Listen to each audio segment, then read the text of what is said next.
ശബരിമല വാർത്തയിലേക്ക് വന്നാൽ ശബരിമല വാർത്ത അങ്ങേയറ്റം വലിയ തരത്തിലാണ് ഓരോ ദിവസവും മാറി മറിഞ്ഞ് വരികയാണ്. അതിനകത്ത് എടുത്തു പറയുന്ന ഏറ്റവും പ്രധാനപ്പെട്ട കാര്യം ഇതിനകത്ത് പത്മകുമാറിന്റെ മൊഴിയാണ്. ഇപ്പോൾ എവിടെ തിരിഞ്ഞാലും എല്ലാവർക്കും രാഷ്ട്രീയം പറയുന്നു എന്ന് പറയുമ്പോഴും സ്വാഭാവികമായിട്ടും എല്ലാവരും ഒന്നാമത് പറയുന്നൊരു പേര് ശബരിമല വിഷയം തന്നെയാണ്. അത് സർക്കാരിനെതിരായിട്ടുള്ള വലിയ രാഷ്ട്രീയ പ്രചരണ വിഷയമായിട്ട് ഈ പറയുന്ന BJPയും UDFും അടക്കം ഉന്നയിക്കുകയും ചെയ്യുന്നുണ്ട്. അതിനകത്ത് എടുത്തു പറയേണ്ട ഏറ്റവും പ്രധാനപ്പെട്ട കാര്യം എന്ന് പറയുന്നത് ശബരിമല സ്വർണ്ണക്കൊള്ളയുമായി ബന്ധപ്പെട്ടുകൊണ്ട് പത്മകുമാറിന്റെ മൊഴിയാണ്. ഇന്നലെ ഉച്ചയോടുകൂടിയാണ് പത്മകുമാറിനെ ഇന്ന് വൈകിട്ട് 4 മണി വരെ കൊല്ലം വിജിലൻസ് കോടതി SIT മുമ്പാകെ കസ്റ്റഡിയിൽ വിട്ടത്.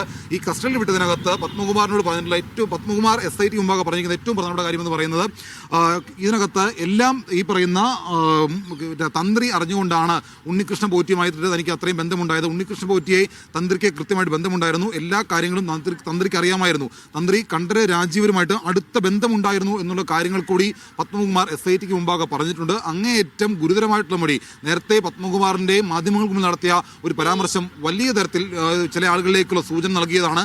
നമ്മൾ ദൈവതുല്യരായി കാണുന്ന ആളുകളടക്കം ഒരുപക്ഷെ ഇതിന്റെ ഭാഗമായി വന്നേക്കാം എന്നുള്ള ഒരു കാര്യമടക്കം ഈ പറയുന്ന പത്മകുമാർ മൊഴിയായിട്ട് നൽകിയതാണ്. അപ്പോൾ അതിലേക്ക് വിരൽ ചൂണ്ടുന്ന തരത്തിലുള്ള ഒരു മൊഴിയാണ് പത്മകുമാർ ഇപ്പോൾ നിലവിൽ SITക്ക് മുമ്പാകെ കൊടുത്തിരിക്കുന്നത്. അവർ പറഞ്ഞിരിക്കുന്നത് പത്മകുമാർ അല്ലെങ്കിൽ കൊടുത്തിരിക്കുന്ന മൊഴിയിൽ ഏറ്റവും പ്രധാനപ്പെട്ട കാര്യമെന്ന് പറയുന്നത് കഴിഞ്ഞ ഭരണസമിതിയിലെ ആളുകളുമായിട്ട് പോലും ഈ പറയുന്ന പത്മകുമാറിന് വലിയ തരത്തിലുള്ള ഒരു ബന്ധമുണ്ടായിരുന്നു. അതായത് പത്മകുമാറിന് കഴിഞ്ഞ ഭരണസമിതിയിലെ ആളുകളും ഈ പറയുന്ന ഉണ്ണികൃഷ്ണൻ പോറ്റിക്ക് കഴിഞ്ഞ ഭരണസമിതിയിലെ ആളുകളുമായിട്ട് വലിയ ബന്ധമുണ്ടായിരുന്നതാണ് പത്മകുമാറിന്റെ മൊഴി. അപ്പോൾ പത്മകുമാറിന്റെ കാലത്തുള്ള ഭരണസമിതി, അതിനു മുമ്പുള്ള ഭരണസമിതി, അവരിലെല്ലാം ഉണ്ണികൃഷ്ണൻ പോറ്റിക്ക് വലിയ സ്വാധീനം ഉണ്ടായിരുന്നു. അതെങ്ങനെയാണ് എന്ന് ചോദിച്ചാൽ അത് തന്ത്രിയിലൂടെ വന്നൊരു ബന്ധമാണ്. പക്ഷേ തന്ത്രിയുമായിട്ട് സാമ്പത്തിക ഇടപാടുകളില്ല എന്ന് പറയുന്നത്.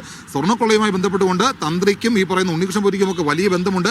പക്ഷേ അതിനകത്ത് സാമ്പത്തികമായിട്ടുള്ള ഒരു ഇടപാടില്ല. പക്ഷേ എന്താണ് എന്നുള്ളത് കൂടുതൽ അന്വേഷണത്തിന്റെ ഭാഗമായിട്ട് കണ്ടെത്തേണ്ടതാണ്. നമ്മളെ CPM ഉന്നതരിലേക്ക്, ദേവസ്വം മന്ത്രിമാരിലേക്കൊക്കെ അന്വേഷണം നീങ്ങുമെന്ന് നമ്മളിങ്ങനെ കരുതിയിരുന്നതാണ്. ഇതിപ്പോൾ തന്ത്രി കുടുംബത്തിലേക്ക് പോവുകയാണല്ലേ. സ്വാഭാവികമായിട്ടും പത്മകുമാറിന്റെ മൊഴി അവിടേക്ക് ചെന്ന് എത്തുമെന്നുള്ളതിനെ കുറിച്ച് ചില സൂചനകൾ നേരത്തെ തന്നെ ലഭിച്ചിരുന്നതാണ്. അപ്പോൾ അത്തരത്തിൽ ദൈവതുല്യരായിട്ട് നമ്മൾ കാണുന്ന ആളുകൾ ആരൊക്കെയാണോ അവരിലേക്കും അന്വേഷണം പോകുമെന്ന് പറഞ്ഞതാണ്. ആ രീതിയിലേക്കാണ് നിലവിൽ SITക്ക് മുമ്പാകെ പത്മകുമാർ അടക്കം ഇപ്പോൾ കസ്റ്റഡിയിലുള്ള N വാസു ആയാലും പത്മകുമാർ ആയാലും മുരാരി ബാബു ആയാലും അവരെല്ലാം വിരൽ ചൂണ്ടുന്നത് അവർക്ക് മുകളിലുള്ള ഉന്നതരിലേക്കാണ്. അപ്പോൾ സ്വാഭാവികമായിട്ടും ഈ പറയുന്ന ഇന്നലെ തന്ത്രിയുടെ അടക്കം പ്രതികരണങ്ങൾ വന്നതാണ്, മൊഴിയെടുത്തതാണ്. പക്ഷേ അവിടെ ഒന്നും താനൊന്നും ചെയ്തിട്ടില്ല എന്നുള്ള പരാമർശമാണ് നടത്തിയത്. പക്ഷേ കഴിഞ്ഞ ഭരണസമിതിയിൽ തന്ത്രിക്കൊപ്പം ഈ പറയുന്ന ഉണ്ണികൃഷ്ണൻ പോറ്റിക്ക് ബന്ധമുണ്ടായിരുന്നു. ഉണ്ണികൃഷ്ണൻ പോറ്റി ശബരിമലയിലേക്ക് വന്നത് തന്നെ തന്ത്രിയിലൂടെയാണ് എന്നുള്ള ഒരു വഴിവെട്ടുന്ന രീതിയിലേക്കാണ് പത്മകുമാറിന്റെ മൊഴി പോയിട്ടുള്ളത്. അപ്പോൾ ഇനിയിപ്പോൾ അറിയേണ്ടത് പത്മകുമാർ കൂടുതൽ എന്തെങ്കിലും പറയുമോ എന്നുള്ളതാണ്. പത്മകുമാറിന്റെ കസ്റ്റഡി കാലാവധി വൈകിട്ട് അവസാനിക്കുകയാണ്. അതിനുശേഷം ആ സമയം കൊണ്ട് പരമാവധി തെളിവുകൾ ശേഖരിക്കുക എന്നുള്ളതാണ് SITക്ക് മുമ്പിലുള്ള ലക്ഷ്യം. അതിനപ്പുറത്തേക്ക് കൂടുതൽ ചോദ്യം ചെയ്യലും ഉണ്ടാകും. ഈ തന്ത്രിയുമായിട്ടുള്ള ബന്ധം, ഇപ്പോൾ പത്മകുമാറുമായിട്ടുള്ള ബന്ധത്തിന്റെ കൂടുതൽ ഞെട്ടിപ്പിക്കുന്ന വിവരങ്ങൾ കഴിഞ്ഞ ദിവസം പുറത്തു വരുന്നു. എന്ന് വെച്ചുകഴിഞ്ഞാൽ ഇതിന്റെ ആസൂത്രണം നടന്നത് പത്മകുമാറിന്റെ കൂടി സാന്നിധ്യത്തിലാണ്. അദ്ദേഹത്തിന് കൃത്യമായ റോൾ ഉണ്ടായിരുന്നു എന്ന് പറയുന്നു. ഈ തന്ത്രിയുടെ കാര്യത്തിലേക്ക് വരുമ്പോൾ തന്ത്രിയും ഈ സ്പോൺസറാണ്, വൺ ഓഫ് ദ സ്പോൺസർ എന്ന രീതിയിൽ നമുക്ക് പോറ്റിയെ കാണാമെങ്കിൽ തന്നെ, അദ്ദേഹത്തെ ശബരിമലയിലേക്ക് എത്തിച്ച് തന്ത്രിയാണ് എന്ന് കാണുമെങ്കിൽ തന്നെ അതൊരു നിഷ്കളങ്കമായ ബന്ധമായിരുന്നു അവർക്കിടയിൽ ഉണ്ടായിരുന്നതോ ഈ പത്മകുമാറും പോറ്റിയും തമ്മിൽ ഉണ്ടായിരുന്ന പോലെയുള്ള ഒരു അസ്വാഭാവികത ആ ബന്ധത്തിൽ നമുക്ക് കാണാൻ കഴിയുമോ?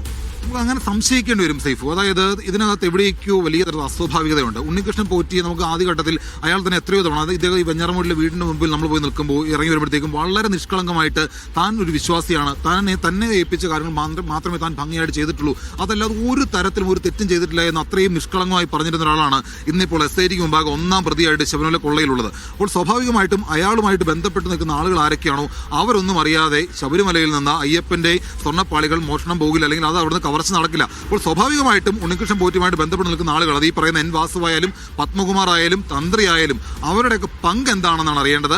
ഉണ്ണികൃഷ്ണൻ പോറ്റിക്ക് തന്ത്രിയുമായിട്ട് സാമ്പത്തികമായിട്ടുള്ള ഇടപാടുകൾ ഇല്ല എന്ന് SITക്ക് മുമ്പാകെ പത്മകുമാർ മൊഴി നൽകിയിട്ടുണ്ട് എങ്കിൽ പോലും അതിനപ്പുറത്തേക്ക് ഇവർ തമ്മിൽ ശബരിമലയിലെ സ്വർണ്ണക്കൊള്ളയുമായി ബന്ധപ്പെട്ടുകൊണ്ട് ഏതൊക്കെ തരത്തിലുള്ള ഇടപാടുകൾ നടത്തിയിട്ടുണ്ട്, അത് എങ്ങനെയാണ് എന്നുള്ളതാണ് അറിയേണ്ടത്. പത്മകുമാറിന്റെ വിദേശയാത്രയുണ്ട്, അതുമായി ബന്ധപ്പെട്ട സാമ്പത്തിക ഇടപാടുകളുണ്ട്, അതന്വേഷിക്കുകയാണ്. അതിനൊപ്പമാണ് പത്മകുമാർ തന്ത്രിയെ കുരുക്കുന്ന തരത്തിലൊരു മൊഴി നൽകിയിട്ടുള്ളത്. അവിടെ ഒരു പക്ഷേ തന്ത്രിക്ക് കുരുക്കാവുന്ന മൊഴി പത്മകുമാറിന്റെ ഭാഗത്ത് നിന്ന് കൂടുതലായിട്ട് വന്നു കഴിഞ്ഞാൽ അന്വേഷണം നേരത്തെ പത്മകുമാർ പറഞ്ഞതുപോലെ ദൈവതുല്യരായി നമ്മൾ കാണുന്ന ആളുകൾ ആരൊക്കെയാണോ അവരിലേക്ക് കൂടി പോകും. ഒരു പക്ഷേ അത് മന്ത്രിതലത്തിലേക്ക് കൂടി പോകാനുള്ള സാധ്യത ഈ ഒരു ഘട്ടത്തിൽ നമുക്ക് തള്ളിക്കളയാൻ കഴിയും. പരമാവധി ഇതെല്ലാം വ്യക്തമാവുന്ന തരത്തിലുള്ള തെളിവുകൾ ശേഖരിക്കാൻ